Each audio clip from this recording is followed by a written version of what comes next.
بسم اللہ الرحمن الرحیم۔ پہلے خط ملاحظہ فرما لیں، اس کے بعد جواب، تاکہ جواب مکمل طور پر سمجھ میں آئے۔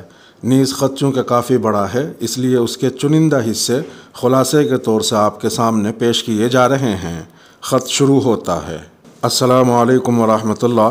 حضرت امید ہے آپ بخیر و عافیت ہوں گے۔ اللہ رب العزت سے دعا ہے کہ وہ آپ کی عزت اور عمر میں مزید برکت عطا فرمائے۔ میرا مختصر تعارف یہ ہے کہ میرا نام جواد عبد المتین ہے۔ میرا تعلق Islamic academy of communication arts سے ہے اور میں پچھلے تقریباً 13 سال سے انفارمیشن اور ڈیجیٹل ٹیکنالوجی کے جدید فنون کی تدریس سے منسلک ہوں۔ اگرچہ نہ کبھی آپ سے ملاقات کا شرف ہوا اور نہ ہی کبھی آپ کی مجلس میں بیٹھنے کا موقع ملا، مگر پھر بھی اللہ اور اس کے رسول صلی اللہ تعالی علیہ وسلم کے بعد زمین پر رہنے والے جن لوگوں سے مجھے سب سے زیادہ محبت ہے، آپ کا نام ان میں سر فہرست ہے۔ خاص طور پر حضرت مولانا سلیم اللہ خان صاحب رحمۃ اللہ علیہ کے دنیا سے رخصت ہو جانے کے بعد اب آپ کا مقام امت کے لیے روحانی باپ کا ہے۔ جس اخلاص اور للہیت سے آپ نے پوری عمر دین کی خدمت کی ہے، اللہ رب العزت کے یہاں اس کی مقبولیت کی ایک نشانی یہ ہے کہ اس وقت عوام و خواص میں جو عزت و مقام آپ کو اللہ تعالیٰ نے عطا فرمایا ہے وہ کسی اور کے پاس نہیں ہے۔ بلا مبالغہ اس وقت آپ کا شمار امت کے اکابر علماء میں ہوتا ہے۔ جو حضرات آپ کو جانتے ہیں وہ آپ کے وسعت علم و حکمت کو سمجھتے ہیں اور اس بات کا ادراک بھی رکھتے ہیں کہ اس وقت آپ کی مثال ایک ایسے دروازے کی سی ہے جس نے امت میں بہت بڑے بڑے فتنوں کو جاری ہونے سے روکا ہوا ہے۔ گویا کہ اگر اس دروازے کو کھول دیا جائے تو امت ایسے فتنوں کا شکار ہو جائے گی جو ہلاک کر دینے والے ہیں۔ اسی لیے اللہ رب العزت سے دعا ہے کہ وہ آپ کی عمر اور صحت میں برکت عطا فرمائے۔ اس وقت آپ کو یہ خط لکھنے کا مقصد آپ کی توجہ ایک اہم مسئلے کی طرف دلانا ہے۔ یہ ایک ایسا مسئلہ ہے جو پوری امت کو دیمک کی طرح کھا رہا ہے اور اس نے امت کی بنیادوں کو کھوکھلا کر دیا ہے اور امت کے نوجوانوں کو تباہی کے راستے پر ڈال دیا ہے، اور اگر معاملات اسی طرح سے چلتے رہے تو پھر مستقبل قریب میں ہی بہت بڑی تباہی آتی نظر آ رہی ہے۔ اس مسئلے کا تعلق امت میں بے حیائی، فحاشی اور عریانی کے پھیلنے کے سب سے بڑے سبب یعنی جاندار کی ڈیجیٹل ویڈیو اور تصویر سے ہے۔ حضرت آپ سے دردمندانہ گزارش ہے کہ اس مسئلے پر خصوصی توجہ فرمائیے۔ وقت ہاتھ سے نکلا جا رہا ہے اور آپ کے بعد کوئی مضبوط آواز اس موضوع پر بات کرنے والی نظر نہیں آ رہی۔ حضرت مفتی احمد ممتاز صاحب اور حضرت مفتی شعیب عالم صاحب اور دیگر ایسے علماء اگرچہ بھرپور کوشش کر رہے ہیں مگر عوام میں ان کو وہ مقبولیت حاصل نہیں جو کہ آپ کو عطا ہوئی ہے۔ دارالعلوم کراچی کے ڈیجیٹل تصویر کے حوالے سے جواز کو بنیاد بنا کر اس وقت جو کچھ ہو رہا ہے اس کو الفاظ میں بیان کرنا بھی مشکل ہے۔ ڈیجیٹل بد نظری کا شکار اب تقریباً ہر وہ شخص ہے جو اس کے جواز کا قائل ہے اور وہ جدید آلات جیسے موبائل فون اور کمپیوٹر، لیپ ٹاپ وغیرہ استعمال کرتا ہے۔ اس فتنے سے بچنے اور اس کو ناجائز سمجھنے والے افراد کی تعداد اب آٹے میں نمک کے برابر ہے۔ اگرچہ میری دارالعلوم کراچی کے دارالافتاء جب بھی بات ہوئی تو وہاں کے حضرات نے بھی بہت فکر کا اظہار کیا اور یہ بھی کہا کہ ہم نے ڈیجیٹل تصویر کے بیجا اور غیر ضروری استعمال کی بالکل اجازت نہیں دی، مگر آپ کو بھی معلوم ہے کہ عوام کو تو بہانہ چاہیے ہوتا ہے گمراہ ہونے کا۔ حضرت آپ سے گزارش ہے کہ معاشرے میں جنسی ہیجان کو پھیلانے والے اس سب سے بڑے اور خطرناک ذریعے یعنی ڈیجیٹل ویڈیو اور تصویر کے بارے میں سخت الفاظ میں لب کشائی فرمائیے۔ آپ کے نام اور ادارے کا حوالہ استعمال کر کے دینی حلقوں کے اندر یہ برائی جس تیزی سے پھیل چکی ہے، اب اس کو روکنا عام علماء کرام کے لیے بھی ممکن نہیں رہا۔ عرب علماء نے 50 کی دہائی میں اس کے جواز کا فتویٰ دیا اور اس کا نتیجہ آج سرزمین عرب کے نوجوان بھگت رہے ہیں۔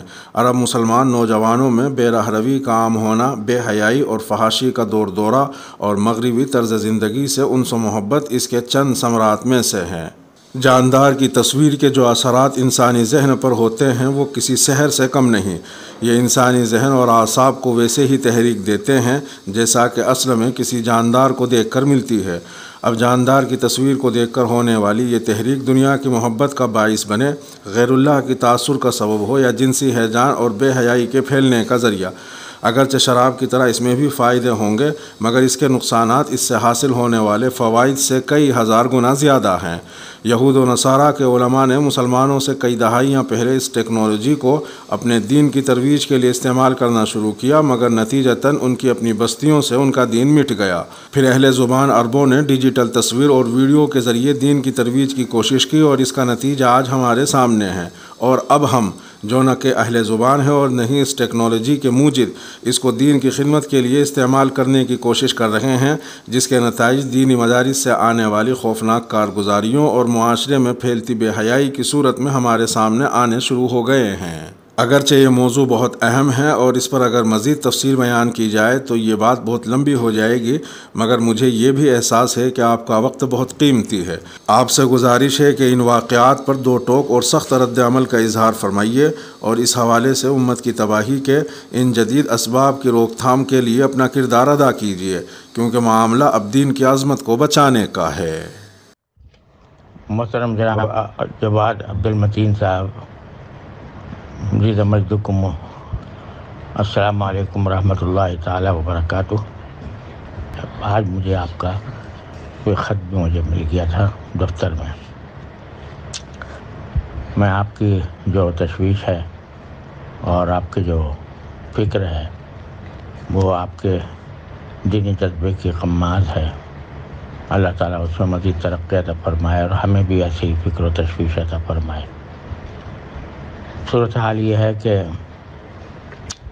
میں پتہ نہیں کتنی مرتبہ مختلف فورمز پر یہ بات کہہ چکا ہوں کہ جس کثرت کے ساتھ اہل علم علماء کرام اس کیمرے کو اور تصویر کو استعمال کر رہے ہیں ڈیجیٹل کیمرے کے ذریعے، یہ بالکل نامناسب بات ہے۔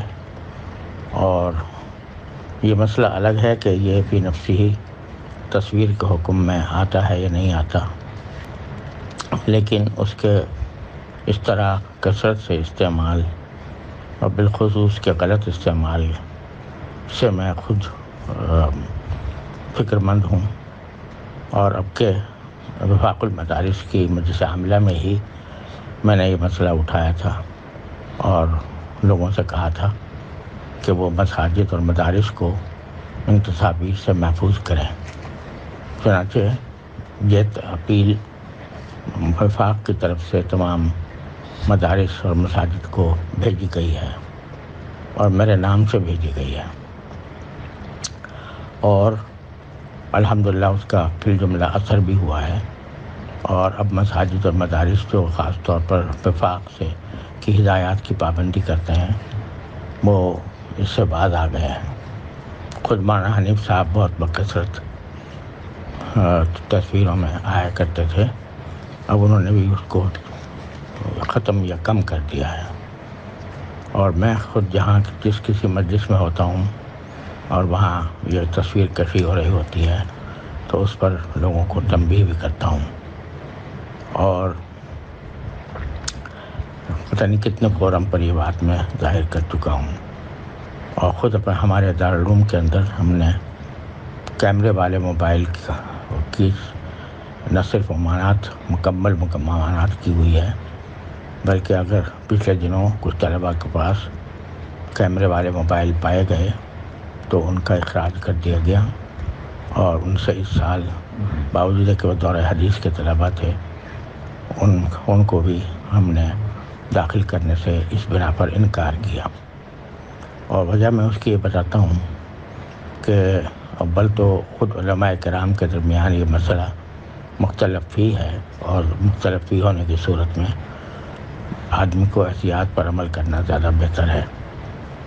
دوسرا یہ کہ مساجد و مدارس کے تقدس کا بھی یہ تقاضا ہے کہ وہاں یہ تصویریں لینا اور کیمرے کا استعمال کرنا یہ وہاں پر بہت برا لگتا ہے۔ تو یہ باتیں میں بارہا کہہ چکا ہوں، اور تحریری طور پر بھی میں نے کئی جگہ اس کا اظہار کیا ہے، کئی فتاویٰ کے اندر بھی اس کا اظہار کیا ہے۔ تو لیکن جہاں تک تعلق ہے اس کے غلط استعمال کا جو لوگوں کے اندر عام ہو گیا ہے، تو وہ ایک افسوسناک حقیقت ہے، اور اس کے اوپر کوئی جو لوگ اس طرح استعمال کرتے ہیں وہ کسی فتوے کی بنیاد پر نہیں کرتے، وہ اپنی خواہشات نفس کی بنیاد پر کرتے ہیں۔ اس لیے اس کا حل تو صرف یہی ہے کہ اللہ تعالیٰ کا خوف دلوں میں پیدا کیا جائے اور آخرت میں اللہ تعالیٰ کے سامنے جواب دہی کی فکر لوگوں کے اندر پیدا کرنے کی کوشش کی جائے۔ اپنی بساط کی حد تک ہم یہ کام کرتے رہتے ہیں، اب بھی کر رہے ہیں اور انشاءاللہ آئندہ بھی کریں گے۔ اللہ تبارک و تعالیٰ آپ کو اس تنبیہ پر جزائے خیر عطا فرمائے۔ السلام علیکم ورحمۃ اللہ تعالیٰ وبرکاتہ۔